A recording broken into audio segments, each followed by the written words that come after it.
राधे राधे। जय श्री कृष्ण। भगवान लक्ष्मी नारायण की कृपा दृष्टि सदा आप पर बनी रहे और भगवान श्री कृष्ण आपकी सब मनोकामनाएं पूरी करें। इसी शुभ मंगल कामना के साथ सुनते हैं आज के अध्याय की कथा। बोलिए कृष्ण भगवान की जय हो, नारायण भगवान की जय हो। नारायण जी कहते हैं, हे नारद जी। सुरसा बोली, हे वरदाता परमेश्वर, यदि आप मुझे वर देना चाहते हैं तो अपने चरण कमलों की सुदृढ़ और अविचल भक्ति प्रदान करें। मेरा मन भ्रमण की बातें सदा आपके चरणावृंद पर ही मंडराता रहे। मुझे आपके मन की कभी भी विस्मृति ना हो। मेरा कांत विषक सौभाग्य सदा ही बना रहे और मेरे यह प्राण वल्लभ ज्ञानियों में श्रेष्ठ हो जाएं। हे प्रभु, यही मेरी प्रार्थना है, आप इसे पूर्ण करें। और ऐसा कहकर नागपत्नी श्री हरि के सामने नत होकर खड़ी हो गई। उसने शरद पूर्णिमा के चंद्रमा को लज्जित करने वाले श्री हरि के मुख चंद्र का दर्शन किया। उन सती ने अपने दोनों नेत्रों से निवेश रहित होकर गोविंद के मुख की सौंदर्य माधुरी का पान किया। उसके सारे अंग पुलकित हो गए। वह आनंद की आंसू में डूब गई। श्री हरि को सुंदर बालक के रूप में देखकर वह उनके प्रति पुत्रोचित स्नेह करने लगी और भक्ति से उद्वेग होकर इस प्रकार बोली, हे गोविंद, मैं रमक द्वीप में नहीं नहाऊंगी, वहां मेरा कोई प्रयोजन नहीं। ये सर वहां जाकर संसार जलावे, मुझे तो आप अपनी दासी बना लीजिए। हे श्री कृष्ण, मेरे मन में सालोक्य आदि 4 प्रकार की मुक्ति के लिए भी कोई इच्छा नहीं है, क्योंकि वह मुक्ति भी आपके चरणाविंद की सेवा की 16वीं कला के बराबर भी नहीं है। जो भारतवर्ष में जन्म पाकर भी आपके चरण सेवा के अतिरिक्त दूसरे वर्ग की इच्छा करता है, वह तो स्वयं अभागा ही है। नागपत्नी की बातें सुनकर श्री कृष्ण के मुख अरविंद पर मुस्कुराहट फैल गई। उनका मन प्रसन्न हो गया और उन्होंने एवं अस्तु कहकर उसकी प्रार्थना को स्वीकार कर लिया। इसी बीच में उत्तम रत्नों के सार तत्व से निर्मित दिव्य विमान वहां पर उतर आया। हे मुने, वह अपने तेज से उद्वित हो रहा था और उस पर श्रेष्ठ पार्षद बैठे हुए थे। श्याम सुंदर के समान श्याम कांति वाले वे सेवक तुरंत ही रथ से उतरे और श्री कृष्ण को प्रणाम करके सुरसा को साथ लेकर उत्तम गोलोक धाम को चले गए। तत्पश्चात श्रीहरि ने अपने तेज से छाया रूपी सुरसा की सृष्टि करके उसको सर्प को दे दिया। कालिया नाग ये सब कुछ नहीं जान सका, क्योंकि वह तो वैष्णवी माया से विमित हो रहा था। सर्प के मस्तक से उतरकर करुणादा श्री कृष्ण ने कृपा पूर्वक शीघ्र ही कालिया के सिर पर अपना हाथ रखा और हाथ रखते ही उसके शरीर में चेतना लौट आई और उसने श्री हरि को अपने सामने देखा और इस बात की ओर लक्ष्य किया कि सती सुरसा दोनों हाथ जोड़े खड़ी है। उसके नेत्रों से अश्रु बह रहे हैं। यह देखकर उसने भी गोविंद को प्रणाम किया और प्रेम से वहल होकर वह रोने लगा। कृपा निदान भगवान ने देखा कि नागराज तो रो रहा है और सुरसा भक्ति के उद्वेग से पुलकित हो रही है और नेत्रों से आंसू बहा रहे हैं, किंतु कुछ भी बोल नहीं पा रहे। तब वे दयानिधान बोले, क्योंकि योग्य और अयोग्य प्राणियों पर ईश्वर की कृपा सदा ही समान रूप से रहती है। श्री कृष्ण ने कहा, हे कालिया, तुम्हारे मन में जो इच्छा हो उसके अनुसार वर मांग लो। हे वत्स, तुम मुझे प्राणों से भी अधिक प्रिय हो, वह छोड़ो और सुख से रहो। जो मेरा अनन्य भक्त हो, मेरे अंश से उत्पन्न हुआ हो, उस पर मैं विशेष अनुग्रह करता हूँ। उसके अभिमान को मिटाने के लिए मैं उसका दमन करके पुनः उस पर कृपा करता हूँ। जो लोग तुम्हारे वंश में उत्पन्न हुए सर्पों का विनाश करेंगे, उनको महान पाप लगेगा और वे दुख के भागी होंगे। परंतु जो लोग तुम्हारे कुल में उत्पन्न हुए सर्पों को देखकर उनके मस्तक पर उभरे हुए मेरे सुंदर चरण चिन्हों को भक्ति भाव से प्रणाम करेंगे, वे समस्त पाप कर्मों से मुक्त हो जाएंगे। अब तुम शीघ्र ही रमकद्वीप में जाओ और गरुड़ का भय छोड़ दो। तुम्हारे मस्तक पर मेरे चरण चिन्ह देखकर गरुड़ भक्ति भाव से तुम्हें नमस्कार करेंगे। तुमको और तुम्हारे वंशजों को गरुड़ से कभी भी भय नहीं होगा। आज से मेरा वरदान पाकर अपनी जाति के सर्पों में तुम सर्वश्रेष्ठ हो जाओ। हे वत्स, तुमको और कौन सा उत्तम वर चाहिए, उसे इसी समय मांग लो। मैं तुम्हारा दुख दूर करने वाला हूँ। अतः भय छोड़कर मुझे अपने मन की बात कहो। कृष्ण की बातें सुनकर कालियानाग, जो भय से कांप रहा था, दोनों हाथ जोड़कर कहने लगा, हे नारद जी, कालियानाग ने जो कहा उस स्रोत को सुनने मात्र से ही मनुष्य स्वस्थ हो जाता है। इस स्तोत्र को भोजपत्र पर भक्ति भाव से युक्त होकर दाहिने हाथ में जो धारण करता है, उसे कभी भी नागों से भय नहीं होता। कालियानाग ने कहा, हे वरदाय प्रभु, दूसरे किसी वर्ग के लिए मेरे मन में इच्छा नहीं। प्रत्येक जन्म में मेरे आपके चरण कमलों में भक्ति बनी रहे। मैं सदा आपके चरणारविंदों का चिंतन करता रहूं। बस यही मुझे वरदान दीजिए। जन्म ब्राह्मण के कुल में हो या पशु पक्षियों की योनि में, सब समान है। वही जन्म सफल है जिसमें आपके चरण कमलों की स्मृति बनी रहे। यदि आपके चरणों का स्मरण ना हो तो देवता होकर स्वर्ग में रहना भी निष्फल है। जो आपके चरणों के चिंतन में तत्पर है, उसको जो भी स्थान प्राप्त हो वह उत्तम होता है। उस पुरुष की आयु एक क्षण हो या करोड़ कल्प की, अथवा उसकी आयु तत्काल ही क्षीण होने वाली क्यों न हो, यदि वह आपकी आराधना में बीत रही है तो सफल है, अन्यथा उसका कोई भी फल नहीं, अर्थात वह विफल है। जो आपके चरणावृंद के सेवक हैं, उनकी आयु व्यर्थ नहीं जाती बल्कि सार्थक हो जाती है, और उनका जन्म मरण, रोग शोक और पीड़ा का कुछ भी भय नहीं रहता। वे इसकी परवाह नहीं करते। भक्तों के मन में आपके चरणों की सेवा को छोड़कर इंद्र पद, अमृतत्व अथवा परम दुर्लभ ब्रह्म पद को पाने की भी इच्छा नहीं होती। आपके भक्तजन सालोक्य आदि 4 प्रकार की मुक्ति धारा में आपके समान वर्ण वाला हो गया। मैं आपका भक्त था, अर्थात मेरी भक्ति पर परिपक्व नहीं हुई। यह जानकर स्वयं ही सुदृढ़ भक्ति धारण करने वाले गरुड़ जी ने मुझे देश से दूर कर दिया और धिक्कार दिया, किंतु आपने मुझे अविचल भक्ति दे दी। गरुड़ जी भक्त हैं, मैं भी भक्त हो गया हूँ। अब वे मेरा त्याग नहीं कर सकते। हे परमेश्वर, आपके चरणाविंदों के चिन्ह से अलंकृत मेरे श्री उत्मस्तक को देखकर गरुड़ जी मुझे सदोष होने पर भी सदा गुणवान मानेंगे, अतः इस समय मेरा त्याग नहीं कर सकेंगे। अब तो वे यह मानकर कि नागेंद्रगण हमारे आराध्य हैं, मुझे कष्ट नहीं देंगे। हे परमेश्वर, अब मैं उनका वध नहीं रहा। उन गुरुदेव अनंत के सिवा मुझे कहीं किसी से भी भय नहीं है। देवेंद्रगण, देवता, मुनि, मनु और मानव जिनके स्वपन में अथवा ध्यान में भी नहीं देख पाते हैं, वही परमात्मा इस समय मेरे नेत्रों के विषय हो रहे हैं, अर्थात मेरे सामने खड़े हैं। हे प्रभु, आप तो भक्तों के अनुरूप हैं से साकार रूप में प्रकट हुए हैं, अन्यथा आपके श्रेय की प्राप्ति भला कैसे हो सकती है। सगुण साकार और निर्गुण निराकार भी आप ही हैं।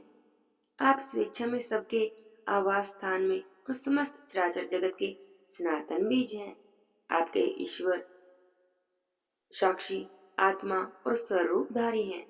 ब्रह्मा, शिव, शेषधर्म और इंद्र आदि देवता, वेदों और वेदों के पारंग विद्वान भी जिन परमेश्वर की स्तुति नहीं कर पाते, उन्हीं सर्वव्यापी प्रभु का सत्वन भला क्या एक कर सकेगा। हे नाथ, हे कृपा सिंधु, हे दीन बंधु, आप मुझ अधम को क्षमा कर दीजिए। हे श्री कृष्ण, मैंने अपने खल स्वभाव और अज्ञानता के कारण आपको चबा डालने का प्रयास किया, परंतु आप तो आकाश की भांति सर्वत्र व्यापक और अमूर्त हैं। अतः किसी भी अस्त्र के लक्ष्य न ही तो आपका अंत देखा जा सकता है और न ही लांघा जा सकता है।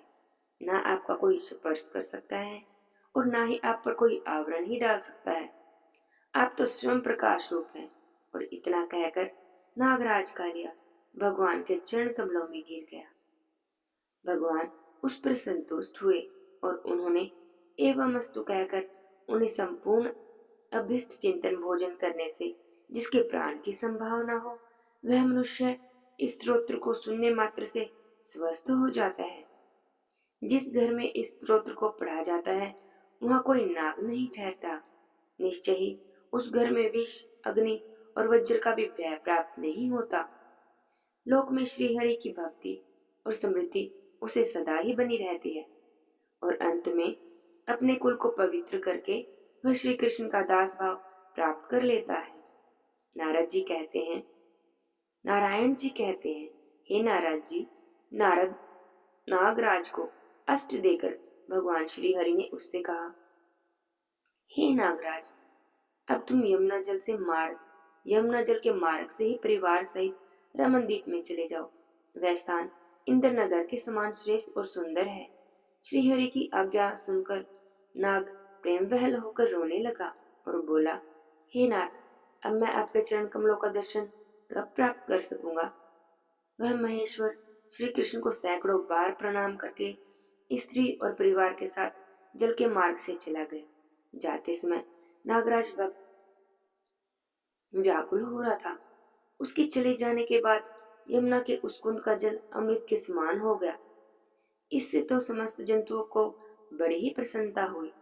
हे नारद जी, रमक में पहुंचकर कालिया ने इंद्र नगर के समान सुंदर भवन को देखा। कृपा सिंधु श्री कृष्ण की आज्ञा से साक्षात विश्वकर्मा ने उसका निर्माण करवाया था। वहां नागराज कालिया अपनी पत्नी और पुत्रों के साथ श्री हरि के चिंतन में तत्पर होकर भय छोड़कर बड़े हर्ष से रहने लगा। इस प्रकार श्री हरि का सारा अद्भुत सुखदायक मोक्षप्रद और सारा भूत चरित्र मैंने आपसे कह दिया। हे नारद जी, अब कहिए, आप क्या सुनना चाहते हैं और सोचते हैं। महर्षि नारायण के वचन सुनकर नारद जी तो हर्ष विभोर हो गए। उन्हें समस्त संदेह का निवारण करने वाले महर्षि से अपना संदेह इस प्रकार पूछा। नारद जी बोले, हे जगत गुरु, आपके मुख से श्री कृष्ण का यह अद्भुत चरित्र मैंने सुना। अब आप मुझे बताइए कि अपने पहले के उत्तम भवन को छोड़कर कालिया नाग यमुना तट को क्यों चला गया था। यह रहस्य आप मुझसे कहिए। अब नारद जी के प्रश्न का नारायण ने क्या उत्तर दिया, यह हम अगले अध्याय की कथा में सुनेंगे। आज के अध्याय की कथा यहीं पर समाप्त होती है। बोलिए कृष्ण भगवान की जय हो, नारायण भगवान की जय हो। अब सुनते हैं विष्णु भगवान और लक्ष्मी माता की कथा।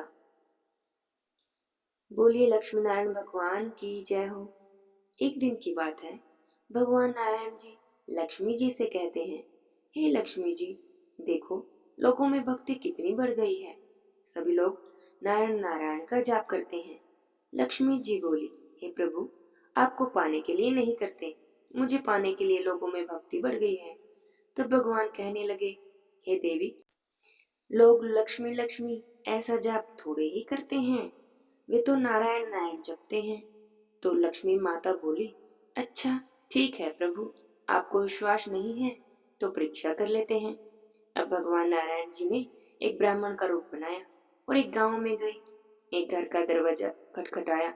जब घर के मालिक ने दरवाजा खोला तो पूछने लगा कि आप कौन हैं और क्या चाहते हैं। तो भगवान बोले कि हम तुम्हारे नगर में भगवान का कथा कीर्तन करना चाहते हैं। तो घर का मालिक बोला, ठीक है महाराज, आप कथा कर लो। जब तक कथा होगी आप मेरे घर में रह लेना। घर के कुछ लोग इकट्ठा हो गए। सबने तैयारी कर दी। पहले दिन कुछ कम लोग आए। अब भगवान नारायण स्वयं कथा कर रहे थे तो कथा तो अद्भुत होगी ही।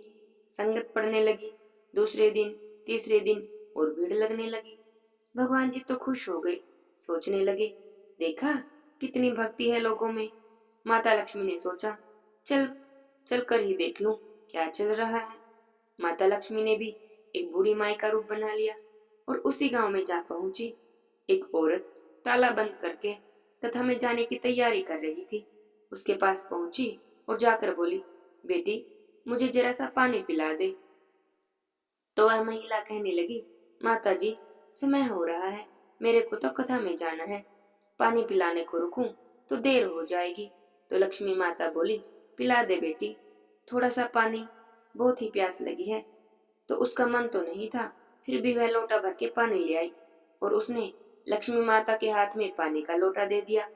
लक्ष्मी माता ने पानी पिया, लोटा वापस लौटाया तो देखा लोटा तो सोने का हो गया। यह देखकर तो महिला हैरान हो गई। लोटा दिया था स्टील का और वापस लिया तो सोने का।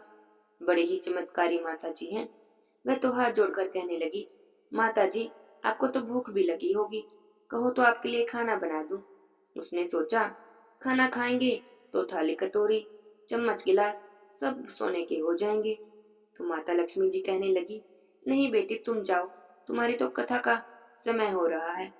वह महिला दुखी मन से कथा में आई, लेकिन मन तो उसका वहीं पर पड़ा था लोटे के सोने में।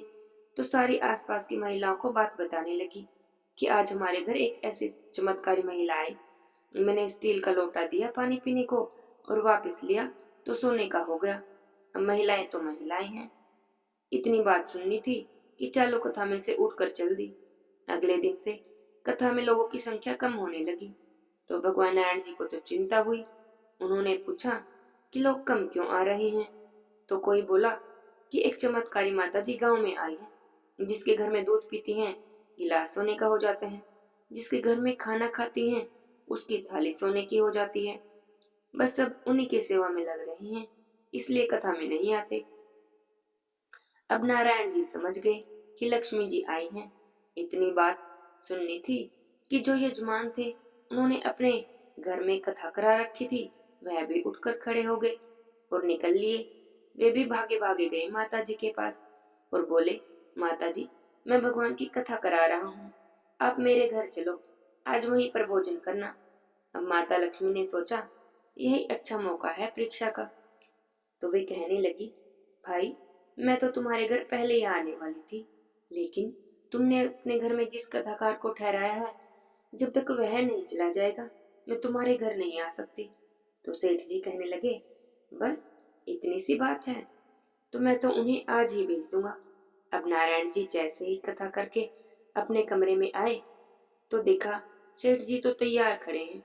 आते ही बोले, महाराज अपना बिस्तर बांधो, आपकी व्यवस्था धर्मशाला में करवा दी है। तो नारायण जी कहने लगे, भाई ऐसी भी क्या जल्दी है, अभी तो कथा में कुछ दिन बाकी हैं, मुझे यहीं रहने दो। तो सेठ जी बोले, नहीं नहीं जल्दी जाओ, मैं कुछ सुनने वाला नहीं हूँ, मेरे घर में तो कोई और मेहमान आने वाला है। इतने में ही दरवाजे पर लक्ष्मी जी आ गई, जिन्होंने बुढ़िया माई का रूप बना रखा था। आते ही बोली, सेठ जी आप जरा थोड़ी देर बाहर जाओ, मैं इनसे कुछ बातें कर लूं। सेठ जी बाहर गए। तब माता लक्ष्मी जी भगवान से बोली, प्रभु मान गए कि सब लोग लक्ष्मी को चाहते हैं, नारायण को कोई नहीं चाहता। भगवान नारायण बोले, हाँ लक्ष्मी जी प्रभाव तो तुम्हारा ही है, लेकिन एक बात तो तुम्हें मेरी भी माननी पड़ेगी। तुम तभी यहाँ आई जब संत के रूप में मैं यहाँ आया। संत जहाँ रहेंगे लक्ष्मी जी वहां तो तुम्हारा निवास होगा ही। ऐसा कहकर भगवान नारायण तो वैकुंठ के लिए निकल लिए। अब प्रभु के जाने के बाद सेठ के घर में सभी गांव वालों की भीड़ जमा हो गई। सभी चाहते थे कि माता जी सबके घर में आए, पर यह क्या, माता लक्ष्मी जी तो सेठ जी और बाकी गांव वालों से कहने लगी कि मैं तो जा रही हूँ। सभी बोले कि माता जी ऐसा क्यों, क्या हमसे कोई गलती होगी, क्या हमसे कोई अपराध हो गया। तो लक्ष्मी माता कहने लगी कि मैं तो वहीं रहती हूँ जहाँ नारायण जी रहते हैं, और आपने तो नारायण को ही निकाल दिया, फिर भला मैं कैसे रह सकती हूँ। और इतना कहकर वे भी तभी चली गई। तभी तो कहा जाता है कि लक्ष्मी जी की पूजा करनी है, लक्ष्मी जी को प्राप्त करना है तो नारायण के साथ ही करना चाहिए, विष्णु भगवान के साथ ही करना चाहिए। बोलिए लक्ष्मी नारायण भगवान की जय हो, विष्णु भगवान की जय हो। राधे श्याम।